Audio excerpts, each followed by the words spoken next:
तसंच स्वामी विवेकानंद यांची सुद्धा जयंती, म्हणजे आज आपण 11 जानेवारीला या दोन्ही जयंत्या साजऱ्या करतोय। एकीकडे मासाहेब जिजाऊंनी या छत्रपती दिले आणि एकीकडे जगद्गुरु स्वामी विवेकानंदांनी या संपूर्ण जगाला अध्यात्माचा मार्ग दिला। अमेरिकेच्या धर्म परिषदेमध्ये my dear brother and sister म्हणाले पहिले जगद्गुरु स्वामी विवेकानंदांबद्दल किती जरी सांगितलं तरी थोडंच आहे। मुद्दाम तुम्हाला माहिती नसेल म्हणून सांगतो।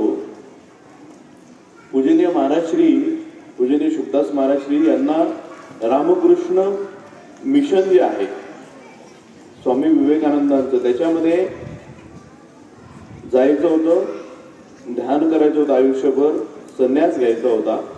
परंतु महाराजांचं शिक्षण पूर्ण नसल्यामुळे महाराजांना त्या ठिकाणी ऍडमिशन मिळाली नाही, महाराजांना त्या मठात घेतलं नाही। त्यावेळेला महाराजांनी ती प्रेरणा घेऊन महाराज म्हणाले की मी आता माझ्या गावी आश्रम चालू करतो आणि स्वामी विवेकानंदांचा आदर्श घेऊन महाराजांनी विवेकानंद आश्रमाची स्थापना केली।